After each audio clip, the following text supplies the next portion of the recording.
Call this meeting of the Charter Review Commission to order.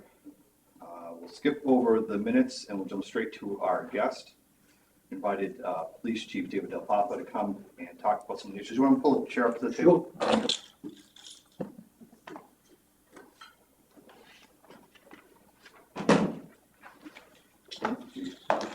So, a couple of issues that have been raised throughout our journey here are the way the police and fire chiefs are hired is treated much differently.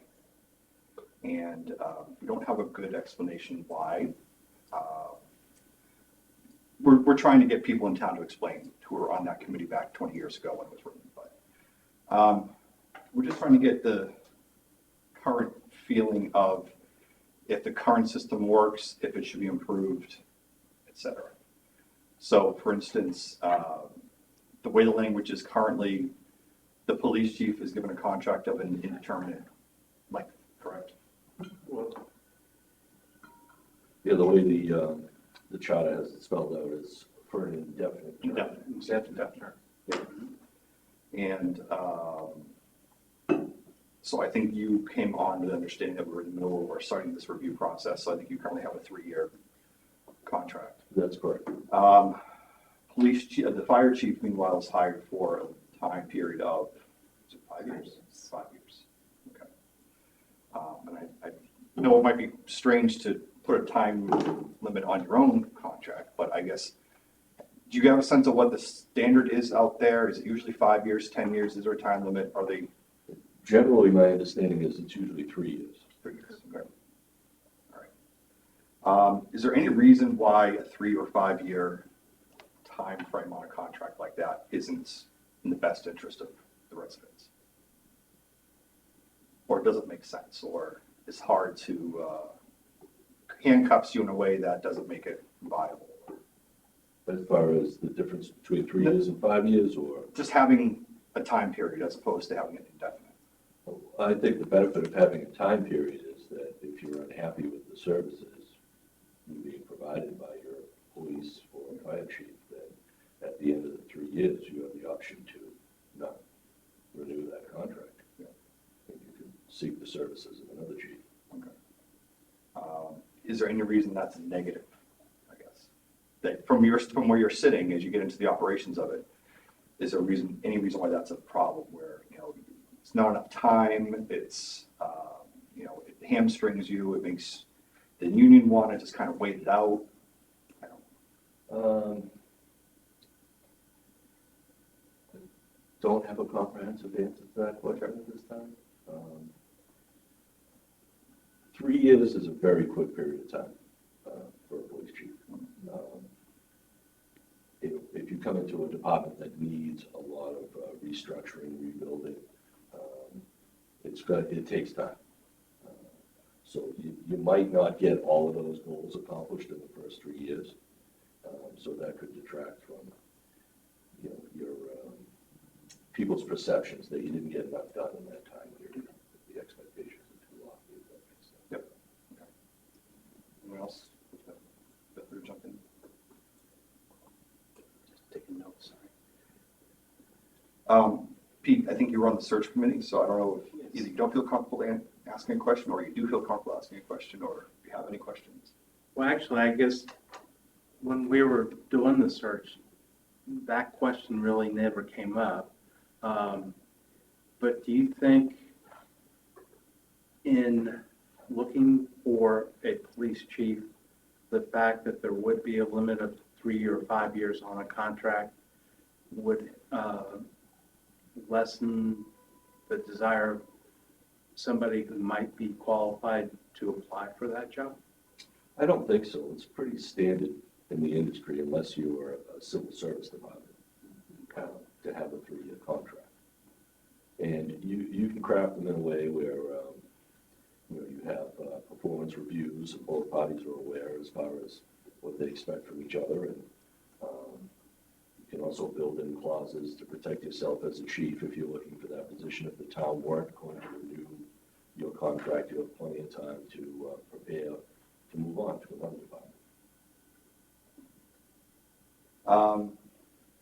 Since you brought up civil service, the police chief is not a civil service position, correct? Correct. And the previous department you were with, Braintree, is not civil service as well. That's correct. Is there any benefit or detriment to having a civil service police chief? Well, the detriment is that you're confined to the candidates in that department only. Sometimes, if you have a department that's experiencing some sort of turmoil within the department, bringing in an outside chief can be a breath of fresh air, give new direction. So you're really limited in your options, and then there isn't a contractual period if you're a civil service chief. Is there isn't? You're appointed, and then you can only be removed for just cause. Okay. All right. Which is how our fire chief now operates. Yeah, currently our fire chief is currently civil service. Mhm. With police, there's a chief exam, is that correct? Civil service administers exams for the various ranks all the way up to chief. So currently, we're moving in the direction to move the entire department out of civil service. Okay. So it would make no sense to try and go back at this point.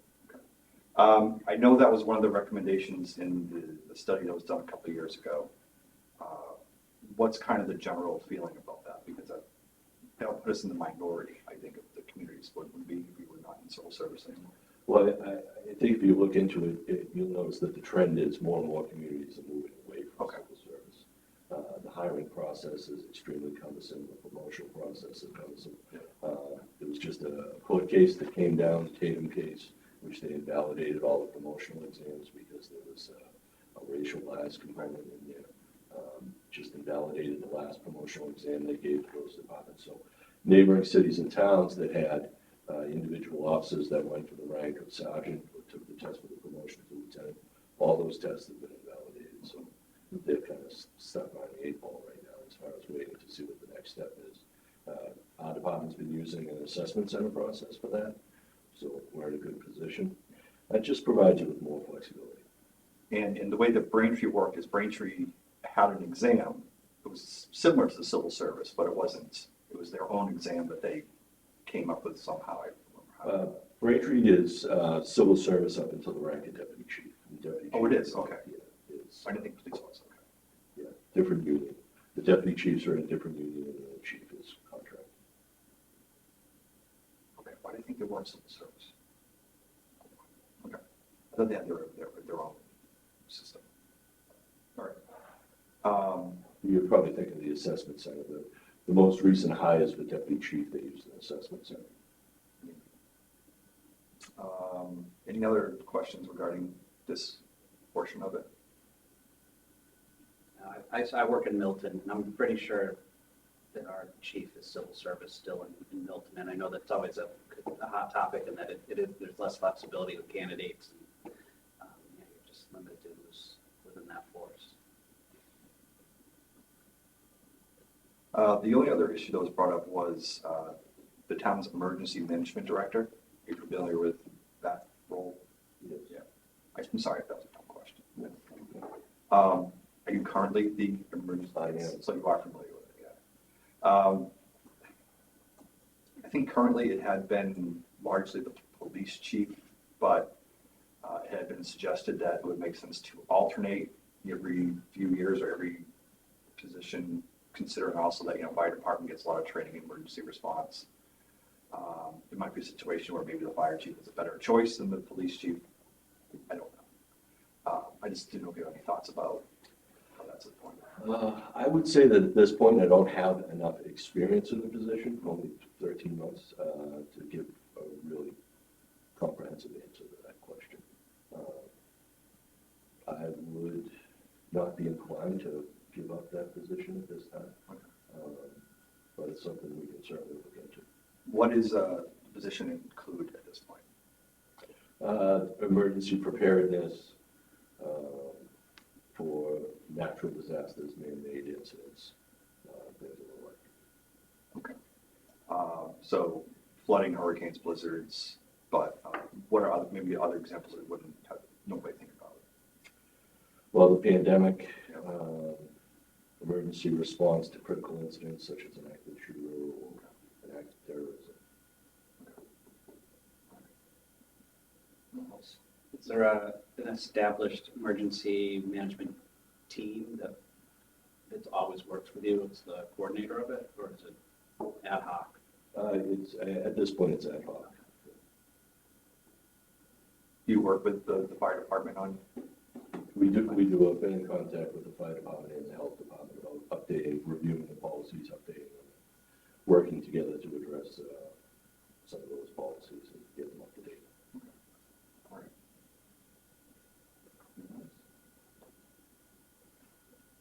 All right. I think that's all. Okay, great. Painless. Yeah. Thanks for having me. Thanks. Thank you, Chief. Nice to meet you. If you have any other follow-up questions, we'll be sure to drop you an email. Yeah, absolutely, and I'll do my best to get you the answers you're looking for. I apologize for the sweatshirt. I was saying earlier that I didn't know we were going to be on Abcam. I'm glad I have the hook. All right, thank you, Chief. You have a good Thank night. you, appreciate your time. You're welcome. The fire chief was invited, he just had a prior commitment, so I'll be asking the same questions.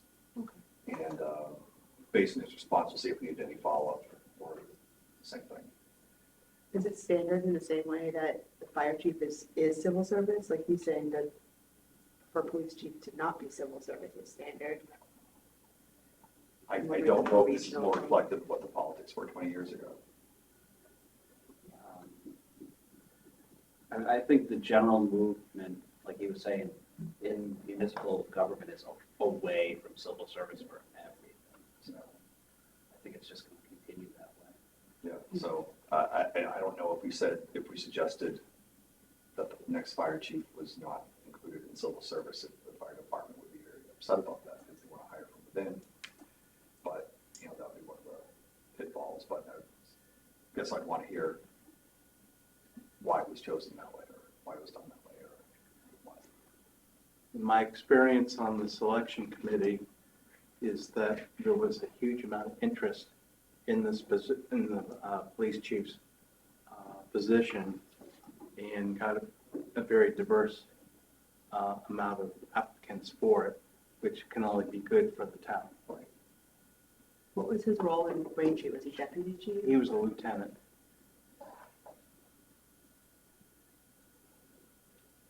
He also has he's also an attorney. There's nothing in the charter about how the police chief candidate has to be a deputy chief, right? That was something that the town manager had put in there. Because remember, there was I won't say issue, but there was a question that, I think he wasn't in the first round of candidates because he wasn't a deputy, or he wasn't a prior chief, he was lieutenant.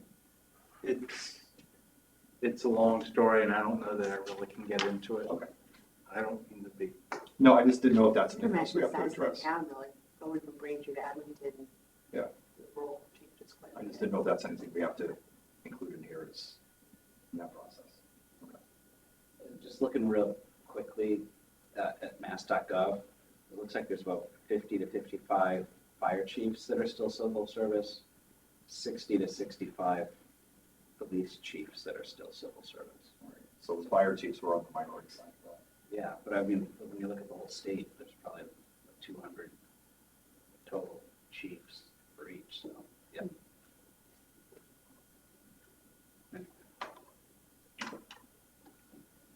All right, what I'd like to do is spend some time going over our homework.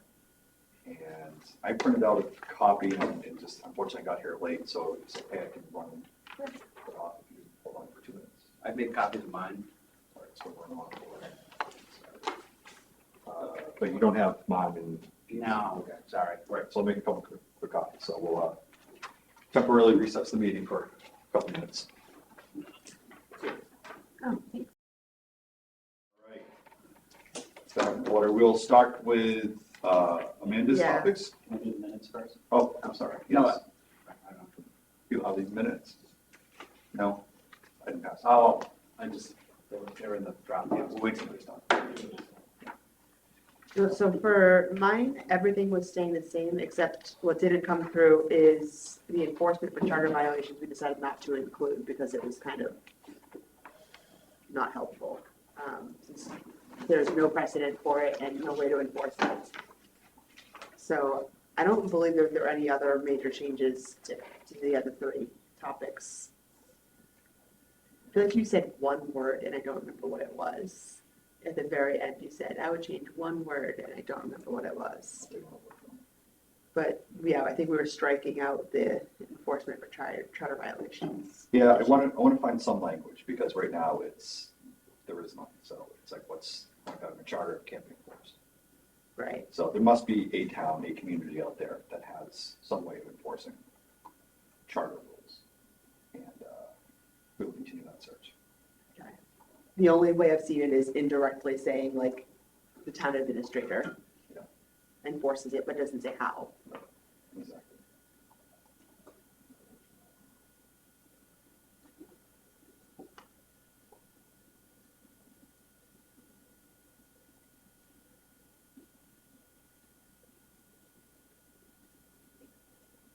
I feel like it was whatever you wanted to add was around presentations. It was like one word.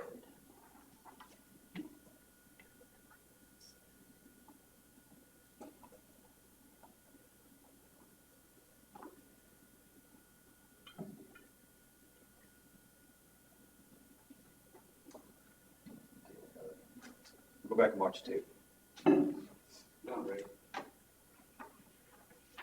All right, so move on. Next one, Pete, minutes posting.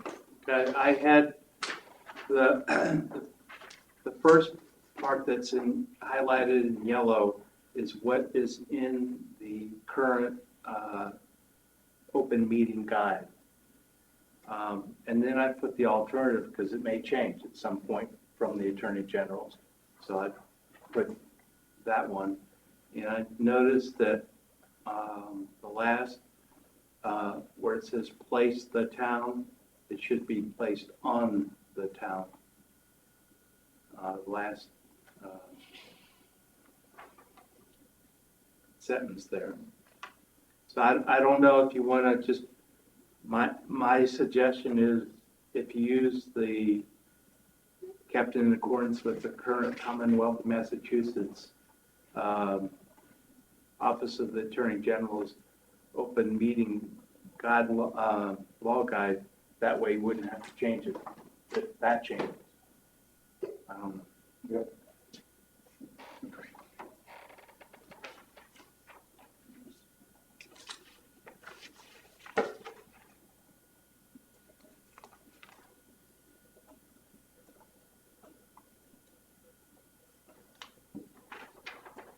I don't know what you guys want to do. Please.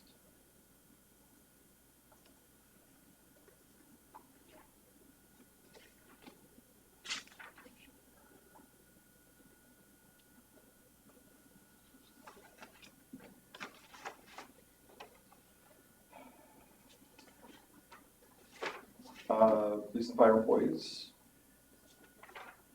I left the fire chief alone. Mhm.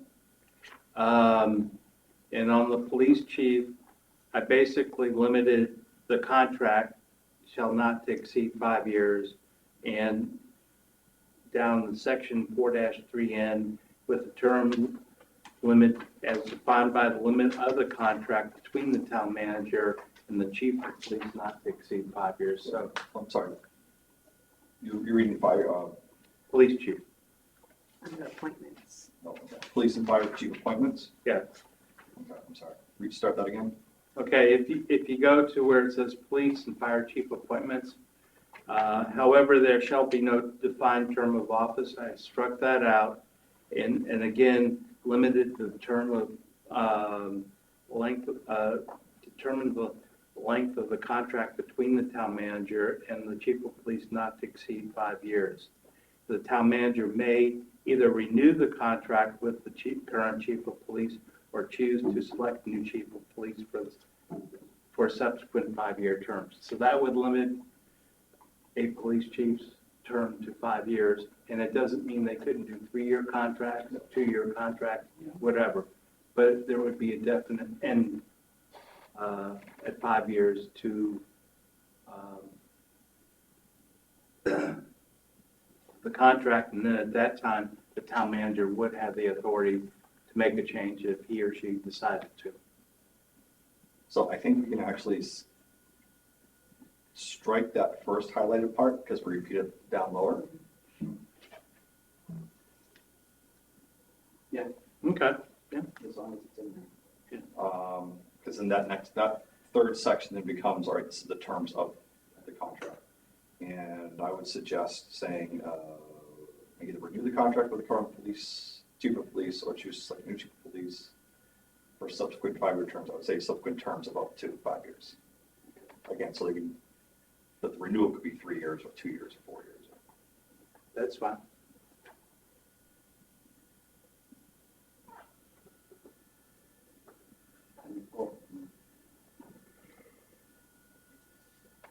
I mean, or you just don't even know, in the last sentence, you just put a period after chief of police, because we already know it's, I'd rather spell it out. okay, that's good. Say, police and fire employees.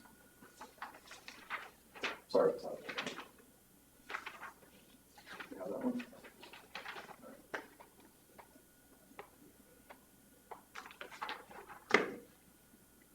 Any changes proposed to this? I don't think I made any. I didn't think you did. No. So, no changes.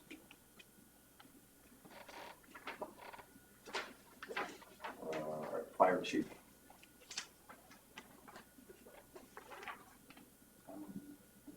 Maybe there are no changes to it. No, there weren't. So, yeah, I mean, that's in accordance with the provisions of chapter 31, that's a civil service law. Mm-hmm. So we need to discuss, we'll get information from the chief about Right. that needs to be reconsidered. Mm-hmm. And I would certainly want to ask Scott and BAC. Yes. Any personal thoughts about that as well? All right, so we'll come back to that one. Select person board stipends.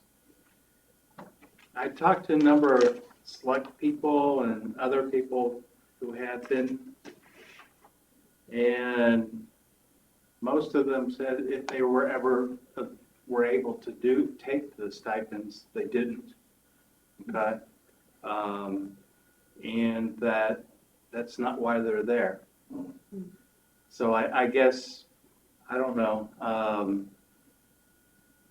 And then I started thinking about it after that. I wrote this just in the event that we would want to make an offer to do that. Do they get reimbursed for expenses? I think there's some, yeah. Because I guess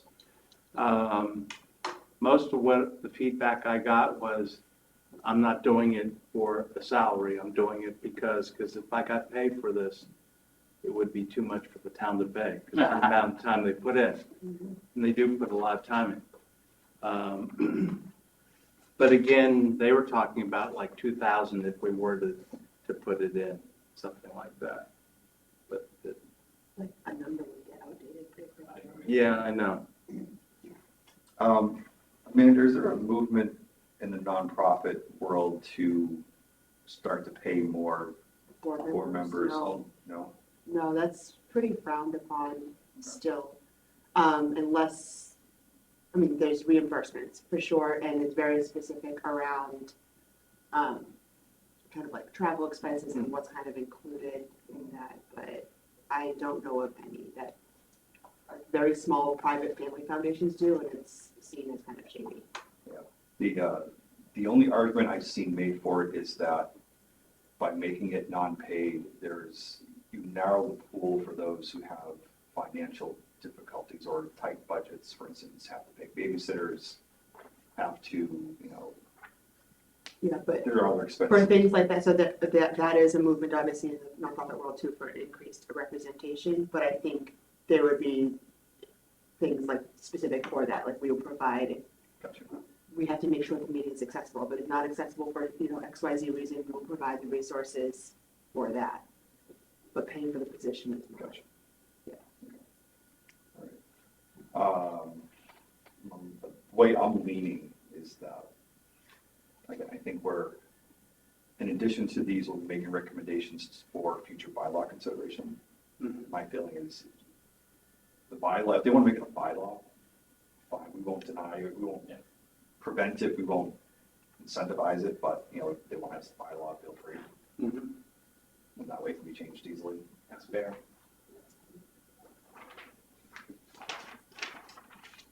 But most of the people said that's not why they're Right. in the job. It doesn't, politically. Not the economic choice to me. Select person term limits. I'm personally against term limits because the ballot box is the greatest term limit I see. However, I did put in something in the event that I was the only one who thought that way. And again, most of the people that I spoke to said that either the ballot box or just personal considerations of the individuals who say, I've done this for 2 terms or 3 terms, I've had enough, is usually the biggest consideration is to, it's not that they want to be there forever. So, I don't know. You could make an argument to me that it could be a high cap, like nobody should be running for 4 terms in a row. Something 4 or 5 terms, maybe that's what it is. I wouldn't want it like 2, but make it a crazy number like 5. Then I think I don't know if that makes a difference. Let me ask this, like if we put a term limit, something in for the select person, will that open the door to then trying to put term limits on all committees? Oh, I'd make it for all committees. I think that the smaller and responsibility type committees is where you have a tendency for people to stay longer than on a select board, which will kind of run you out quicker. We haven't had, this hasn't been a huge issue. I can think of a handful of people who've been on their boards more than 4 terms, 5 terms. Yeah. But it's not a huge issue either, so. On the other hand, you get volunteers who actually want to do the job and show up and run. Like, who are we to say, no, you can't. But I mean, I like the idea of also, all right, you can do it for 4 terms. Then you need to go take a break for a term. Right. And then you can come back around again if you really want to. But you at least need to have that break. I don't know, I go back and forth on this one. But again, when we're talking about term limits, we're talking about those who are elected, am I correct? Yes. Because we have all those boards that aren't elected, but just reconfirmed every year or whatever. So I guess you would have to do the same for them as well. Because the argument is that the people making those decisions change somewhat regularly. But again, the easiest thing is, Joe Blow wants to stay on this committee. Because there's nobody else but Joe Blow who's willing to volunteer. Yeah, I mean, I could see it either way, so this might be like a longer conversation, I don't know. Because by personal example, I've been on the cable advisory committee, I think 6 or 7 years now. And for a good deal of the time, there's all been 2 of them. Got an iron grip on that committee. Like, Yeah, I mean, I think like a best practice is 3 terms, but enforcing that, it's a whole nother thing. all right, we can come back to it. We can survey some more people in our network and see what people think. I think this is one of mine, town manager qualifications. The text was changed to, see, town manager shall be a person specified by education, and I included demonstrated professional experience, which shall consist of at least a bachelor's degree in accredited, blah, blah, blah. And then an equivalent amount of senior management professional experience as spelled out by the board of selectmen. I included the word senior management to make it clear that this shouldn't be just, a foreman or shift leader, but, we're really talking like director level, senior level. It's kind of what we're looking for. Yeah, and that's, the rest would be basically, what's that? So, yeah, what I didn't include is, obviously, I'm not deleting the town manager shall Yeah, not have that's served and right, yeah. elected, like that remains, I just didn't copy that.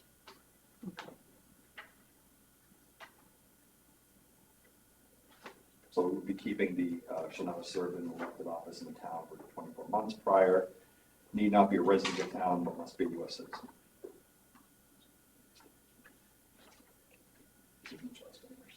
Why would we need that? U.S. citizen? Yeah. I don't know, it's like state constitution, I don't know, that might be. Yeah, I wonder if we could just be legal resident. Yeah.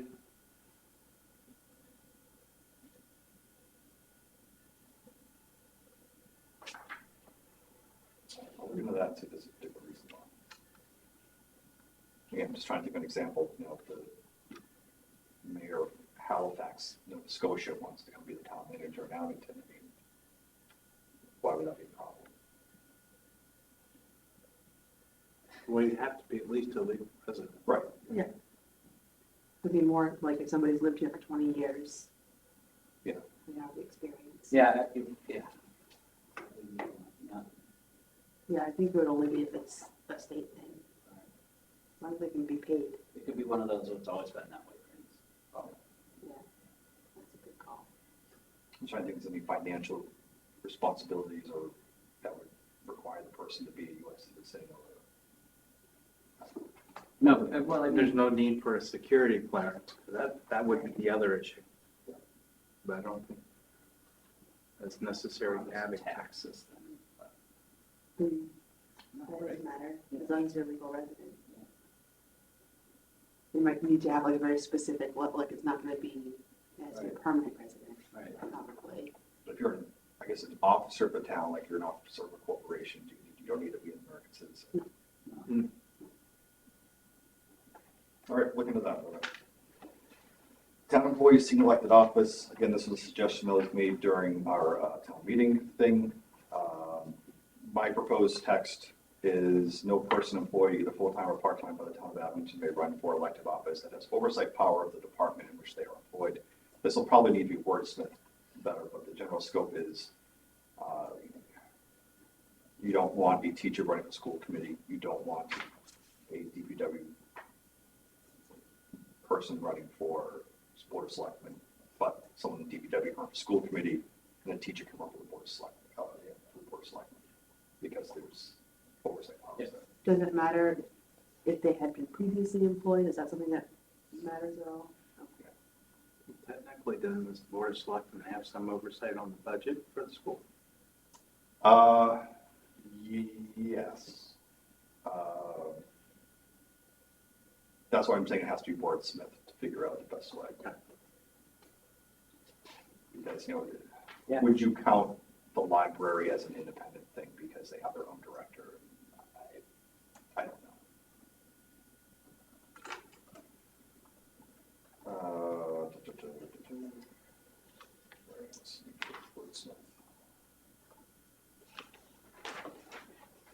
Confirming charter powers, I think we talked about this last time, this was just kind of clear up the legal, we'll find out if there's a reason it was written the way that it was. Just, it speaks to me of something that was written in 1920 and just was never updated. Mhm.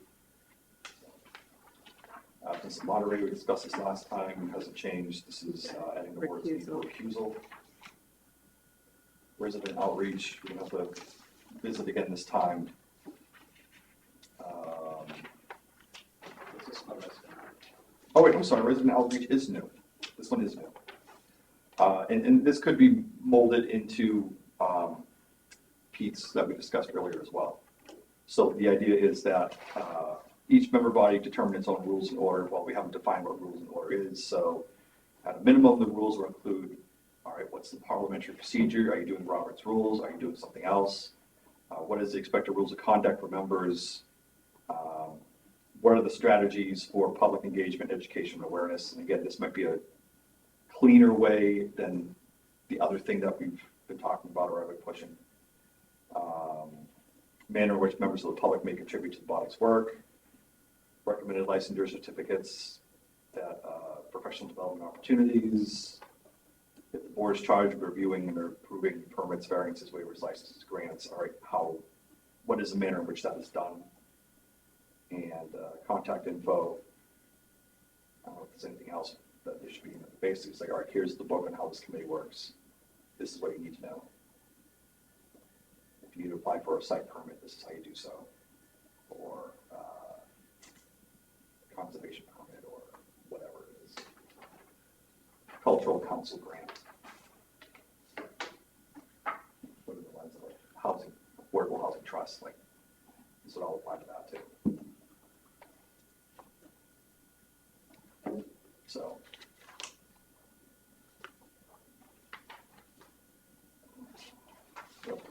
One after that is OML is minimum standard, we're not going to use that whole thing. That would be directly, yep. Required annual training, we don't agree with that, hasn't changed in the last meeting. That's new, right? I mean, new, it would be a new article. Yes.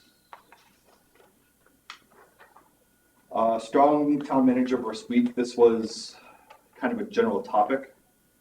And I think as we talked about it, we don't feel there's anything to narrow it down at all. So this is just more of a kind of a placekeeping note that nothing's going to be proposed. Form of government change. Again, a note saying that we're not going to be proposing anything, but to go off what Pete suggested, have board of selectmen or town meeting sponsor a non-binding referendum. I said in 5 years, but it can be changed. However you feel. 5 years. Give a chance to enact kind of what we're doing here, and 5 years is about when the bylaw committee would be meeting anyway. But again, I'm perfectly okay for discussing if it should be 2 years, 3 years, 1 year, next year, 7 years.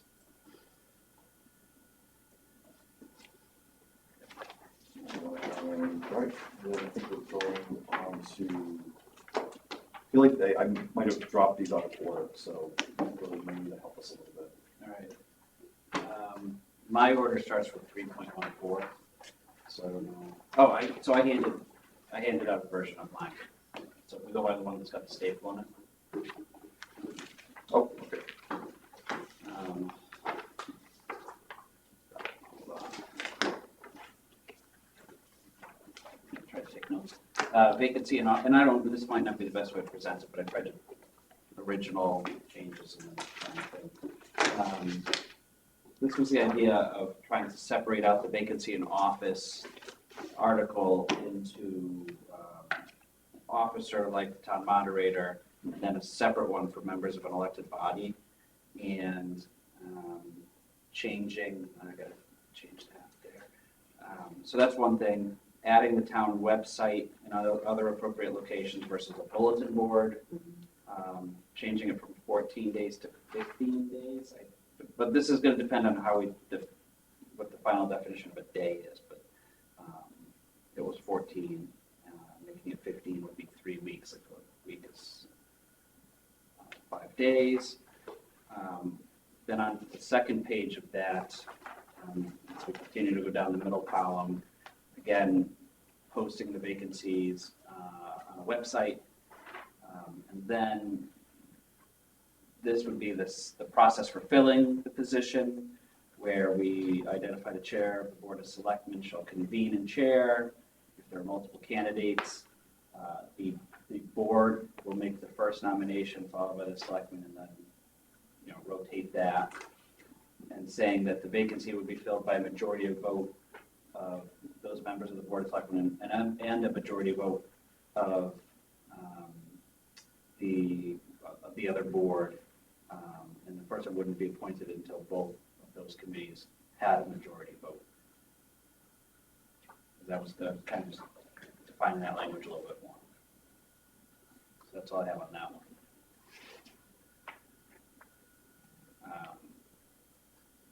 The next one is 4.1. Wait 1 second. Sorry. Yeah, sorry. So I'm just looking at vacancy in office. That second page, the filling of such vacancy shall be by a majority vote of those members or selectmen, a majority vote of those members of such board or committee or in attendance, provided that is something missing? Provided that a, Form of the Board of Selectmen is present. yeah, I must have gotten it cut out. Provided, so let me look, probably provided that there was a quorum of both. That's what whatever the original language. I wasn't making any changes there, so filling such vacancy. If you go to the first column, provided that a quorum of the Board of Selectmen is present, is what the original language is. So I think we would want to put a quorum of both boards is present. What's the difference between the final paragraph on that second page and the first paragraph on the third page?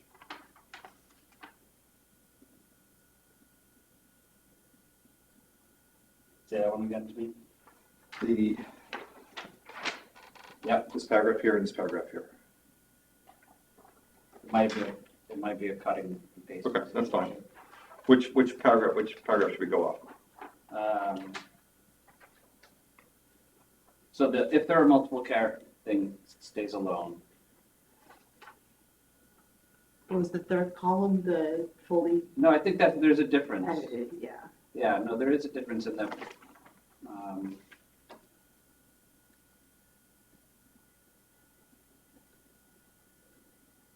Although this paragraph It's redundant. is over there. Yeah, That's where that yeah. goes, yeah. I think when I started moving the columns around, I got all That's fine. I just wanted to make sure I wasn't missing something. No, it's, we want to establish that it's majority vote of both boards, we could wordsmith this.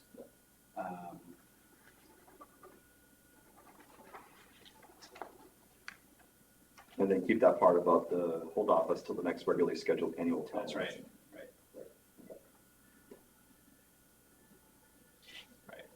sorry, yeah. I'll fix that. The subsection C is interesting Yeah, because we've had situations where people are clearly not a resident of the town anymore in any legal sense. Yep. But they're still registered to vote here. People still change it. Yep. I mean, just because you move and live in an apartment in a different town, you don't have to, I mean, it's kind of, I don't know what the mechanism is for having to change. I mean, maybe you're legally required to, but especially if you're, 24, you move to an apartment in Bridgewater, or a college student living in an apartment in Bridgewater, and you come back here to vote, technically you're not a resident of Abington, you're living in a different town, you have an apartment. But you still should vote in Abington, so this constitutes that you'd still be able to sit on committees.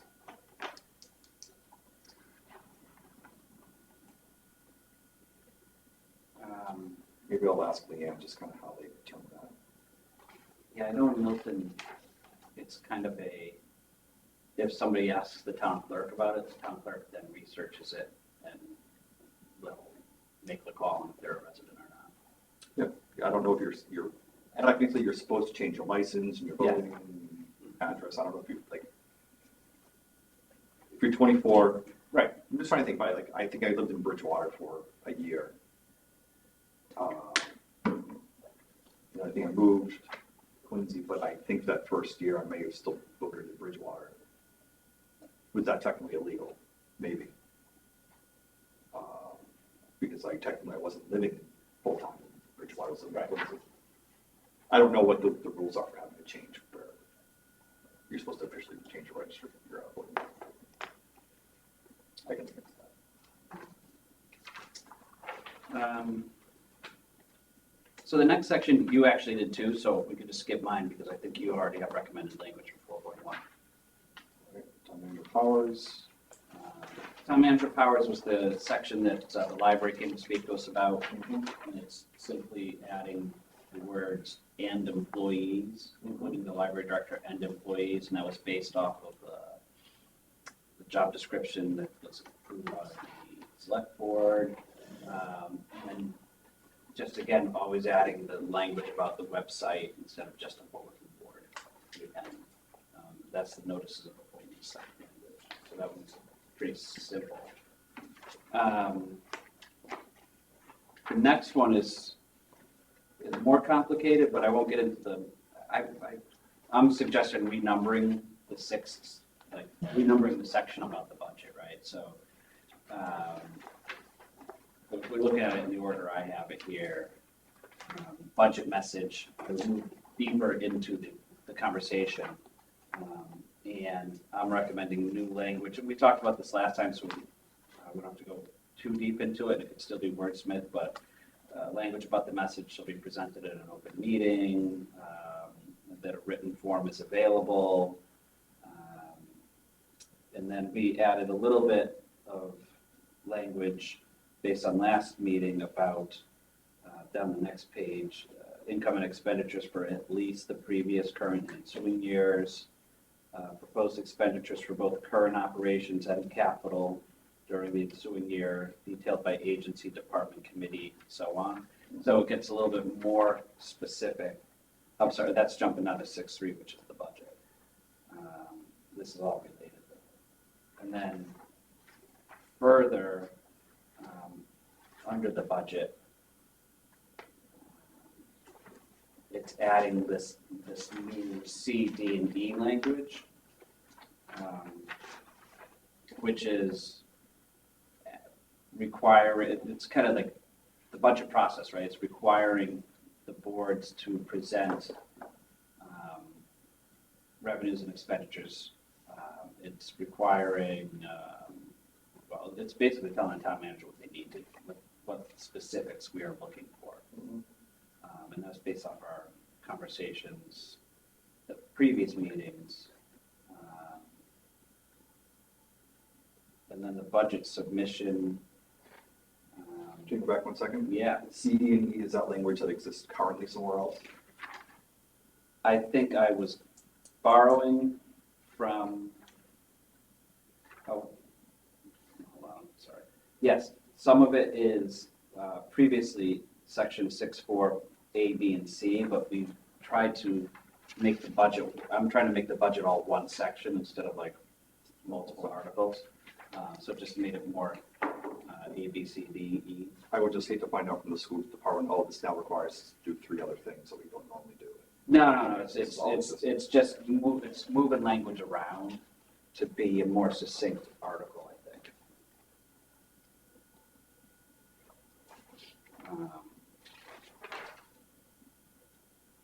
Just want to make sure.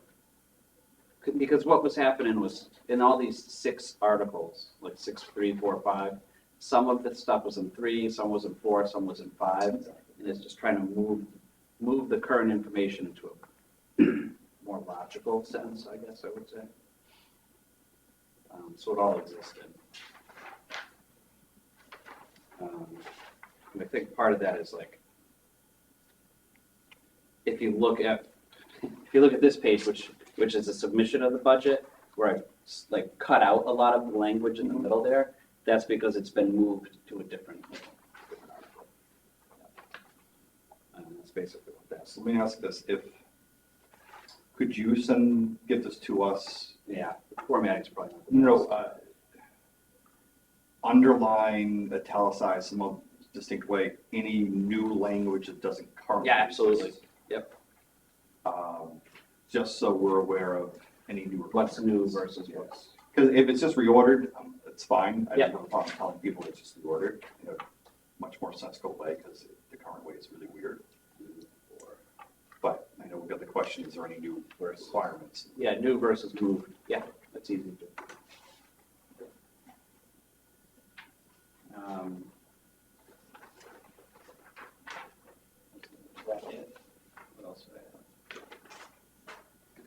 The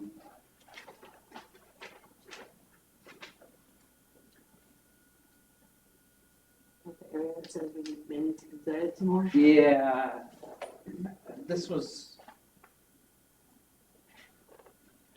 Let's see. Can we skip that for now? 'Cause I'm still looking more into that part of it. But, so the notice of vacancies, which is the last thing I think I had, 7-Eleven. It's again doing that town website thing and updating the language on the days.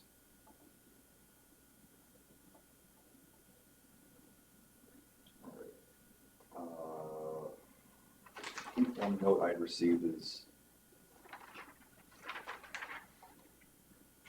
whether it's okay to see the chairperson of the board of selectmen or other appointed authority. That way, the committee doesn't have to have a meeting in order to post it. That the chairperson can list it. Because, let's say,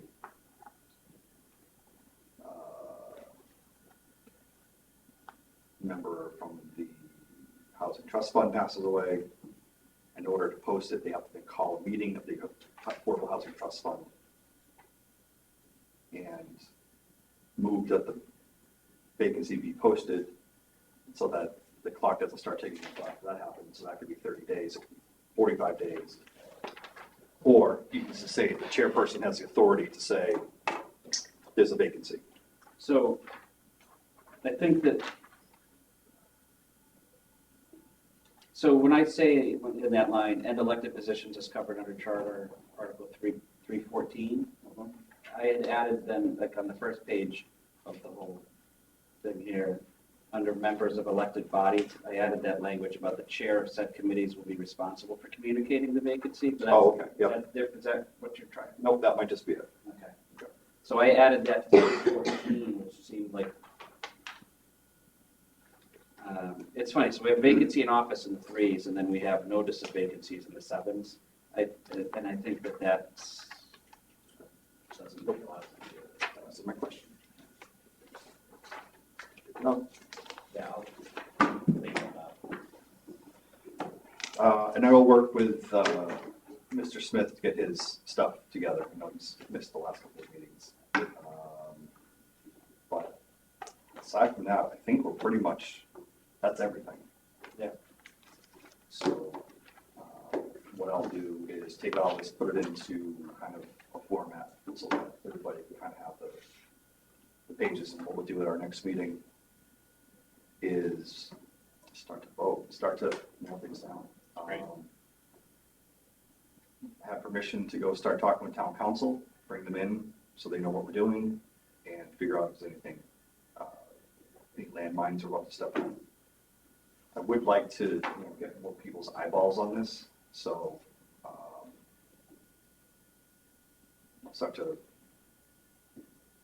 send them around to, I guess once we have everything in the packet, we can then email it to all the department heads and people and say, hey, look, here it is, this is what we're looking at, so let us know soon, if you have any thoughts. Our next meeting, let's talk about this. What day is great for you? Oh, I'm very free until I'm not. So, Kevin Tachi is on vacation, and the reason I'm bringing this up.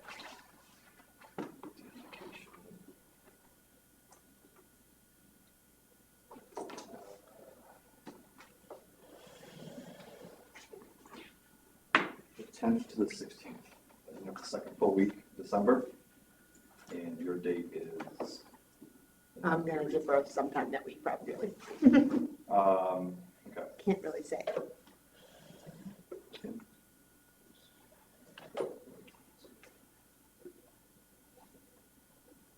Yeah, and you probably won't be up to meeting that following week, I'm guessing. Month, correct, yeah. Yeah. At Um, best a Zoom, Yeah. but probably. Well, that's kind of more the thing is, the reason Kevin Tachi is playing into this is because we can have a Zoom meeting with the giant Okay. television screen so that everyone has a wonderful view of everyone, and Yeah. like being forced to watch on. Don't plan it around me, because I have no idea. That's true, anytime between now and. Yeah, it could go January. anytime, yeah. How was everybody's December 1st look? I've still got my 7 PM limit on the first. It's still just 2 weeks away, we're doing it. It's more, what I'd really like to do in the first is see if Rich can present all his stuff. Oh, Okay. Yeah, I could do it till 7. Okay, Sorry. that's fine. I'd rather be on here myself. Do you have to go now? Yeah, I gotta go in a minute. All right, so let's look at December 1st, and if that doesn't work, we'll regroup and figure out a different date probably in January. Number 1. can you try to set up a Zoom? Yeah, that's what, that Okay, absolutely, that- 100%. Okay. Wait, what'd you say, if it December 1st doesn't work? We'll figure out a different date. Oh, okay. Might just have to punt till All January. right, okay. All right, so we tentatively scheduled January 1st at 6 PM for our next, December 1st at 6 PM for our next meeting. Any other details to bring up at the moment? Otherwise, I will entertain a motion to adjourn. So moved. Second. Any discussion? No? Great. All in favor? Aye. Unanimous. Thank you.